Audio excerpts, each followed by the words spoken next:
The email arrived at 7:58 in the morning, 2 minutes before I was supposed to start my shift. Subject line, Holiday Bonus Update.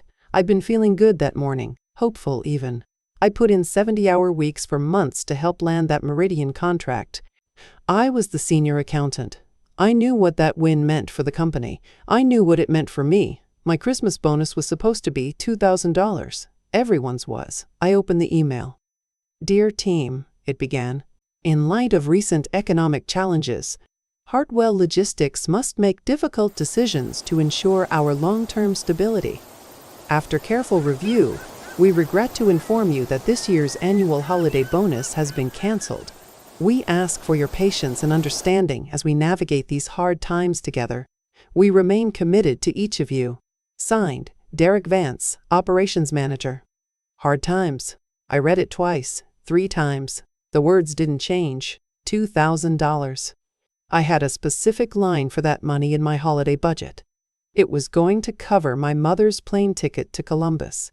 It was going to cover her new hearing aid, the one her insurance wouldn't pay for. I stared at the screen until the letters blurred. If this story hits close to home, consider subscribing to Revenger. I promise, this is only the beginning. Then I saw the notification. A little bubble popped up at the top of my screen. Derek had posted something new on his Instagram. I hadn't planned to look. 8 months earlier, Derek had announced that he was cleaning up his social media presence to better represent company values. Everyone had to add him on LinkedIn. A few of us still followed his personal accounts. The notification came from his public one. I clicked. It was a photo of a catamaran. The water was impossibly blue. The sun was setting behind a palm tree. Derek was in the middle of the frame, wearing a white linen shirt, holding a drink with a tiny umbrella in it. He was grinning, ear to ear. The caption read, and I will never forget this, living my best life. He posted it at 4:58 that morning, 3 hours before he clicked send on the email that canceled our bonuses. I didn't say a word. I just sat there. My cubicle was quiet. The office was still asleep, the lights low in that early morning hum. I checked the timestamp on his post again, 4:58, December 15th. I pulled up the email again. 7:58, December 15th, 3 hours apart. My fingers moved before my brain caught up. I took a screenshot of his post. I took a screenshot of the timestamp. Then I took a screenshot of the email. I saved them into a folder. I named it Receipts. It was petty. It was instinct. I scrolled through his feed. The Maldives. He'd posted a photo of an overwater bungalow. The kind that costs $1,200 a night. His hard times didn't seem to be affecting him much. Rachel walked in at 8:15. She saw my face and stopped. "What's wrong?" she said. I turned my monitor so she could see. She read the email. Then she saw Derek's photo on top of it. Her jaw tightened. "That absolute garbage human," she said. "He posted this at 4:58, I said. "He canceled the bonus at 7:58. She looked at me. "You're not going to let this go, are you?" I closed the folder. Not a chance. I didn't confront him. That would have been too easy, too stupid. I knew Derek. He had an answer for everything. He'd spin it. He'd blame timing or a pre-scheduled post or some corporate jargon that made my ears bleed. No, I needed facts. I started with the numbers. I'd always had access to the financial reports. That was my job, after all.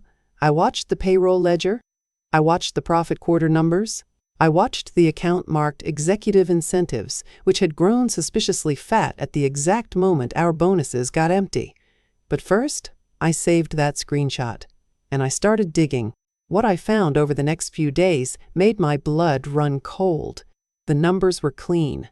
That was the first thing I noticed. Too clean. I pulled up the Q3 financials, and there it was, in black and white. Record profit. $4.2 million in a single quarter. Our best quarter in company history. And Derek had stood in front of us 8 months ago, talking about shared sacrifice and tightening our belts. I stared at the screen for a long time. The math didn't lie. We weren't struggling. We were thriving. And he told us we were broke. I printed everything. Profit statements, revenue projections, The payroll ledger showing every single employee who was supposed to get their $2,000. 60 people, 60 checks, $120,000 that was supposed to go to the people who actually did the work. Instead, it went somewhere else. The account was labeled Executive Incentives. I'd seen it before, of course. It was part of my job to watch the money. But I'd never paid close attention because it was always modest. A few thousand at the end of the year. Nothing that raised alarms. Until I looked at the balance on December 15th, $120,000. Deposited the same week Derek canceled our bonuses. Documented and time-stamped. I checked it 3 times thinking I'd made an error. I hadn't. The timing wasn't suspicious. It was damning. I dug deeper. I went through the expense reports from October and November. That's where I found it. A travel authorization for a strategic leadership retreat. Approved by Derek Vance. Signed by Derek Vance. Totaling $15,000. The destination wasn't listed as a retreat. It was listed as a resort in the Maldives. 4 nights. A private overwater villa, $1,200 a night. I recognized the villa. It was the same one he posted on Instagram. I sat back in my chair and let that sink in. He'd stolen our bonuses to fund his vacation. Then he'd posted photos of it online hours before telling us we couldn't afford to celebrate Christmas properly. The arrogance was staggering. I kept digging. That's when I found the memo. It was dated December 10th, 5 days before the email. Internal correspondence, company letterhead. The subject line read, Allocation of 2023 Bonus Pool. 2 paragraphs, 1 signature. The memo directed that the full bonus pool of $120,000 be redirected from employee distribution to the executive incentives account. The stated rationale was preserving executive compensation stability during a projected downturn. Projected downturn. There was no downturn. The Q3 report proved it. The Q4 projections proved it. The only downturn was in Derek's vacation budget, and he'd fixed that with our money. I printed the memo. I printed the approval forms. I printed the profit reports. I printed the deposit records showing the $120,000 landing in the executive incentives account the same week. I didn't take anything that wasn't already accessible to me in my role. I didn't hack. I didn't steal. I just pressed print on documents I was legally entitled to see. I organized everything in a folder. I labeled it with one word, receipts. Rachel walked by my desk around noon. She looked at the stack of papers and raised an eyebrow. You okay? She asked. I smiled. Never better. You've been staring at that screen for 3 hours. I'm just catching up on some reading. She didn't push. She was too smart for that. She knew something was wrong. But she also knew I'd tell her when I was ready. I closed the folder and slid it into my bag. I had what I needed. The picture. The email. The reports. The memo. The approvals. Every piece fit together like a puzzle. $120,000. Redirected. $15,000 of it. Spent on a vacation. 60 employees. Left with nothing. I had the proof. Now I just needed the right moment to use it. The December 20th meeting was called for 10 in the morning. The subject line read, State of the Company Address. I knew what that meant. Derek Vance was going to stand at the front of the room and tell 60 people to tighten their belts. I arrived at 9:45. The conference room was already half full. I took a seat in the back row, right next to the wall. Tom Okafor had done his part the night before. He'd set the wireless display system to accept any device on the company network. He didn't ask why. He just nodded and said, The password is your employee ID.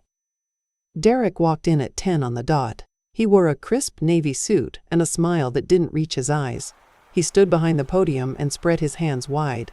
Team, he said, I know these are challenging times, but I want you to know that we are all in this together. All in this together. I pulled out my phone and opened my gallery. The Maldives photo was queued up and ready. We're facing headwinds, Derek continued. Market uncertainty, rising costs. We need to make sacrifices. We need to pull together. Behind him, a slide appeared on the screen, a graph. Projected revenue, down 9%. I'd seen the actual revenue numbers. Up, record up. I'm asking everyone to take a hard look at their expenses, he said. Cut what you can. Every dollar counts. I heard Rachel whisper from a few rows ahead. "Every dollar counts," she muttered. "Says the man with a new watch." I looked at Derek's wrist. He was wearing a silver chronograph I'd never seen before. I checked the time on my phone. 10:03. I'd been holding the connection on the wireless display for 11 minutes. The network was stable. "We need to be lean," Derek said. "We need to be hungry." I pressed the cast button on my phone. The slide behind him flickered. Then it changed. A blue sky, palm trees, a wooden deck, lying on a lounger, holding a coconut with a tiny umbrella, Derek Vance. Suntanned. Grinning. The caption was clear as day on the 60-inch screen. "Living my best life. 4 nights in paradise. Maldives executive retreat." The room went silent. Not the normal kind of silent, the kind where 60 people stop breathing at the same time. Derek kept talking. "And with these new cost-saving measures in place, I really believe we can." He noticed them staring, all of them, at the screen behind him. He turned around. I watched his face change. The blood drained from it in slow motion. He looked at his own vacation photo staring back at him at full resolution. He started. "That's not what it looks like." No one said a word. The teleconference camera on the far wall was still red. The CEO had joined the meeting remotely. Mr. Harold Hartwell was watching every second. "I can explain," Derek said, his voice pitching higher. "That was a team-building retreat with strategic partners. It was a business expense." The double doors at the back of the conference room swung open. Mr. Hartwell walked in. He wasn't on the screen anymore.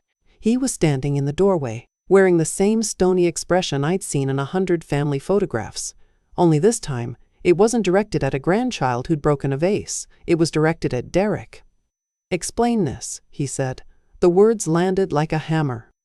Derek took a step back from the podium. His hand went to his collar, pulling at it like it was suddenly too tight. It was approved," he stuttered. "There was a budget line item for leadership development." "I thought you approved a $15,000 vacation," Mr. Hartwell said, each word flat and cold, "for a resort that costs $1,200 a night, while canceling a $2,000 bonus for every employee in this company." The photo was still up on the screen. Derek looked at it like it was a loaded gun pointing at his head. "It's not," he tried. "Get out of my conference room," Mr. Hartwell said. "My office. 11:30. Derek opened his mouth, then closed it. He looked at the 60 faces staring back at him. Not a single one of them blinked. He picked up his laptop and walked toward the door. His shoes squeaked on the polished floor. Nobody made a sound until he was gone. The CEO turned to me. "Maya," he said. "My office, now." I stood up and slid my phone into my pocket. The photo was still glowing on the conference room screen. "I'll bring the receipts," I said. And I knew the game was only beginning. The hallway smelled like floor polish and bad coffee. Twice a day, every day, for 6 years, I'd walked that same stretch of carpet, past the same motivational posters, eagles, mountains, a sailboat in the sunset captioned, "Success is a journey." I wondered if Derek had picked that one. Mr. Hartwell's office sat at the end of the hall, far from everybody else, the kind of corner office that made you feel small before you even knocked. I knocked anyway. "Come in." He was standing behind his desk, holding the printout of the Instagram photo I'd given him earlier. His tie was loosened. In 9 years of watching that man work, I had never once seen him loosen his tie. That's when I knew the calm on his face was a lid on a boiling pot. He gestured to the chair across from his desk. "Sit." I did. I placed a plain manila folder on the leather blotter between us. The folder was worn at the edges because I'd been opening and closing it for 5 days straight, checking and rechecking every document like a miser counting coins. "The bonus cancellation email," I said. "You see the timestamp. December 15th, 7:58 in the morning." He nodded once, signed by Derek Vance. He picked up the printout. A beat of silence hung between us, loaded like a held breath. "Keep going." I opened the folder. The report was thick. 46 pages, quarterly figures that I'd spent hours cross-referencing with invoices. I slid the summary page across the desk. Q3 financials. Record profit, $4.2 million. I read the quarterly reports, Maya. "Then you already know. But look at the date. These numbers were finalized November 29th. 2 weeks before Derek told us times were hard. The CEO's jaw tightened. He studied the page, then the printout of the yacht, then the email again. I let the evidence breathe. Here's the next one. I pulled out the internal memo, the one I'd never been meant to see. The subject line was Allocation of 2023 Bonus Pool. I'd read it so many times I could recite every stiff corporate word from memory. Dated December 10th, 5 days before the cancellation announcement. It redirects the entire bonus pool to executive incentives. I watched him read it. There was a flicker of something behind his eyes, a sharp, wounded silence I'd never seen on Harold Hartwell's face before. 60 employees, he said, and I heard the quiet heartbreak in the arithmetic. $2,000 each. $120,000, I said. He didn't say anything to that. His fingers traced the memo's signature line, where Derek had stamped company phraseology to dress up a heist in respectability. Preserving executive compensation stability, he read aloud. The words came out like he was chewing sand. And this, I said, sliding out the final document, the travel authorization. This one was folded, creased soft from repeated handling. Dated November 20th, a strategic leadership retreat, signed and approved by Derek Vance. $15,000. The CEO studied the paper, his eyes moving carefully across the typewritten lines. When he reached the bottom where the destination was listed, the name of a luxury resort in the Maldives, beside the words Private Overwater Villa, 4 nights, he stopped. The senior vice president set the page down, very slowly, like it was contaminated. His salary, he said, not a question. He had it made. He leaned back in his chair. The face he turned to me wasn't shaped by shock anymore. It had gone clinical, the way it did when an audit was coming. Where did he get the photo of the villa? He asked. His phone. He posted it to Instagram. It's time-stamped. I pulled the screenshot with the timestamp from the envelope, a crisp image of Derek on a lounger, a coconut in his hand, captioned, "Living my best life." The photo went up at 4:58 in the morning on December 15th, same day the cancellation emails went out. The deposit cleared the executive incentives account around 2 in the afternoon. The CEO shoved his chair back and went to the window. He stood there for a long moment, looking over the parking lot where our cars had baked in the same December weather all morning. When he turned around, the calm had cooled into certainty. 60 families, he said, excusing time off and a root canal on your board-approved plan. I let him sit with the truth. 2 companies, still the same building, but something unspoken in the air between us had shifted. This paper trail, he said, it's complete. He tapped the folder. Every direct deposit that fed the executive incentives account quarter after quarter, even when headcount froze. And the travel, approved by the same hand. He slid the folder into his briefcase. I'm starting a full investigation, all of it. When? Today, first thing Monday. He looked at me, and I saw the pride surface through the exhaustion. You don't disappoint, Maya. The company'll be reinstating bonuses retroactively with interest. I'll announce it tomorrow. Every employee gets their $2,000 plus 5%, $2,100 each. And the incentive account gets audited down to the penny. He reached for the phone on his desk and pressed a pair of buttons. The speaker crackled. Sandra, a pause. Is Derek Vance still on the premises? The receptionist's voice snapped through the speaker, sharp-edged with fresh offense. He's in his office, sir, packing. Send security to escort him out. Administrative leave, effective immediately. Then, softer, he added, I'll call it in personally. The call ended with a click. He held my gaze for a long moment. Good work, Maya. Thank you, Mr. Hartwell. Outside, a door opened. I could hear his footsteps on the polished floor, growing closer, and the unmistakable sound of a security officer behind them. I kept both hands flat on the table and let the distance between truth and consequence close itself. The Monday after Derek was placed on leave, I sat down at my desk and typed out a formal complaint to Human Resources. It took me 3 hours to write, not because I didn't know what to say, because I wanted every word to be precise, no emotion, no exaggeration, just facts, dates, and dollar amounts. I documented the bonus cancellation email, time-stamped at 7:58 a.m. on December 15th. I attached the Q3 financial report showing the record profit of $4.2 million. I included the internal memo, dated December 10th, redirecting the $120,000 bonus pool to executive incentives. I listed every violation I could find: company policy on holiday compensation, misrepresentation of financial standing to employees, personal use of corporate funds. I signed it, I dated it, I sent it. Then I walked to Rachel's desk and told her what I'd done. She stared at me for a long moment. "You're really going through with this?" 11 more days, I said, "until January 5th. His last day," she said quietly. I nodded. That evening, I made another decision. I drove home, poured a glass of wine, and sat in front of my laptop for a long time. I'd thought about it for days. I knew the risks. I also knew what Derek had done, and I knew what he'd do next. He'd file for unemployment. He'd polish his resume.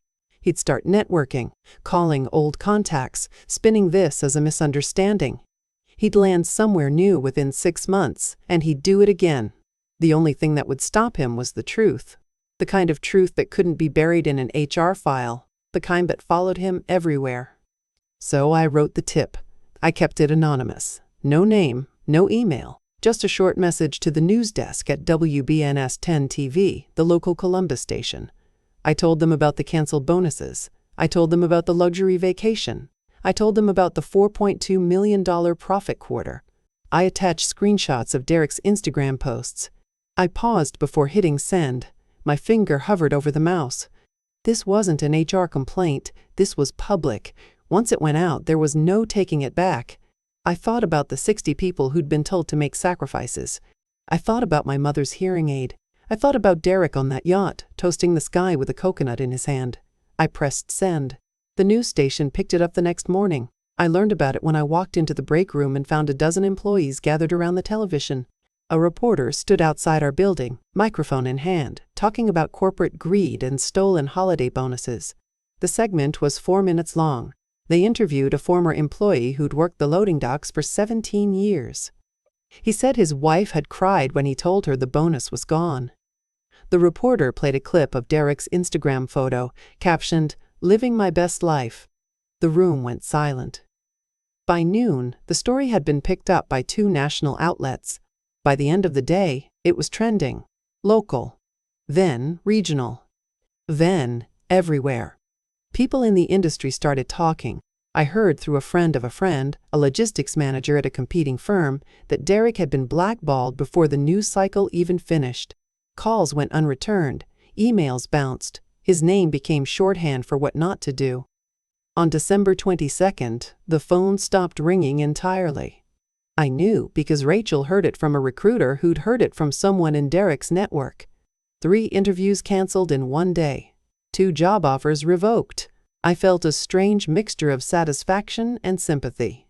The man I'd worked beside for years, the one who charmed everyone in the room, was now untouchable. All because he couldn't resist a yacht and a coconut. He did this to himself. I just made sure the world knew. On January 5th, I got the email confirming his termination. I printed it out and filed it in a folder labeled Receipts. Then I closed the folder, set it in my drawer, and went back to work. Derek's phone stopped ringing, and I knew he'd never work in this town again. The Monday after Derek was escorted out, Mr. Hartwell called me into his office. I thought it was about the investigation. I was wrong. He was sitting behind his desk with a single manila folder in front of him. My folder. The one with receipts written across the tab in my own handwriting. For a moment, my stomach dropped. Then he slid it toward me and opened the top. "I've gone over this 3 times, he said. 3 times is thorough. The bonus pool alone is enough to fire him. The memo, the travel authorization, the deposit, it's all here." He tapped the screenshot of Derek on the lounger. "This part is just insulting. I didn't say anything." There wasn't anything to say. He leaned back in his chair and studied me for a long moment. I'd known Harold Hartwell for 9 years. I'd walked this hallway for 6. I knew the way he looked at a balance sheet when something didn't add up. This was the same look. "I want you to take his position." The words didn't register at first. I blinked. "Operations manager," he said. "You know this company's numbers better than anyone. You proved that. And you know the cost of letting someone rack up charges without oversight. I sat down without being asked. My legs weren't agreeing with me. Are you offering me his job, sir? I'm offering you the opportunity to fix the system he broke. It's yours if you want it. I wanted it. The promotion came through on January 15th. I walked into the corner office and stripped the framed panoramic photo of the Maldives off the wall before I even sat down. It went into the recycling bin. Then I called a meeting for the following Tuesday. I walked in with two things, a coffee cup and a 3-ring binder. The conference room was full. Everyone knew about Derek by now, and everyone had received their retroactive bonus check for $2,100. The mood was cautious. No one trusted a good thing yet. I opened the binder. The old bonus system, I said, relied on a single decision by a single person. No documentation, no accountability. That's not a bonus policy, that's a favor system. I handed out printed copies. This is the new policy. It's simple. Every quarter, the finance department publishes the company's actual performance metrics, revenue, costs, net profit. It goes to everyone, not just the executive floor, everyone. Rachel raised her hand from the third row. So how do bonuses work now? 2 parts. The first part is a fixed holiday bonus, same for every employee, every year. It's written into the policy, no exceptions, no executive override. A few people smiled. The second part is a performance share. It's based on team results. We hit our quarterly targets and the pool grows. We miss them, and it doesn't. But you'll see the numbers. Every line item, every dollar. Tom whistled quietly from the corner. Radical transparency, he said. Radical predictability, I corrected. The new policy went into effect March 1st. It wasn't flashy, it was just functional. Every quarter, the finance team published the full report. Guys from the warehouse nodded at me in the hallway, not because I was their boss, because they could check their own numbers. The holiday bonus went out that December. Every employee got $2,000 on the same day, with a printed summary of the financials behind it. I know for a fact that every single one of them read it. Derek's name never came up in our meetings anymore, not because we forgot him, because there was nothing to say. He'd been a single point of failure, and we'd built a system that didn't need anyone to be a hero. Mr. Hartwell gave me his office after the first strong quarter. The company posted a solid 11.2% revenue growth year over year. Employee retention hit an all-time high. I sat in my new chair and looked out the window at the Columbus skyline.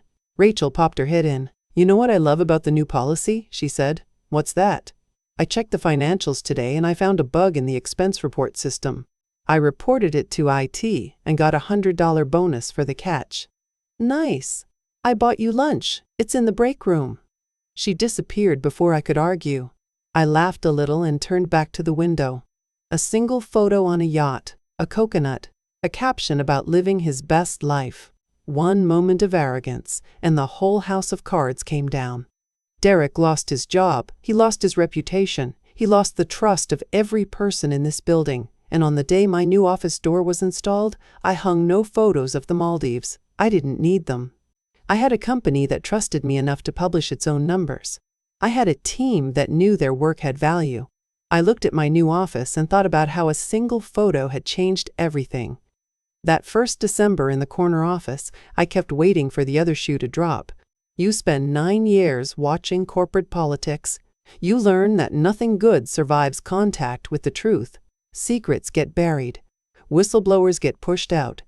The system grinds the honest people down. But the system didn't grind me down, it rewarded me. The Monday after Derek was escorted out, Mr. Hartwell called me into his office. He didn't waste words. He slid a folder across his desk with my name on it.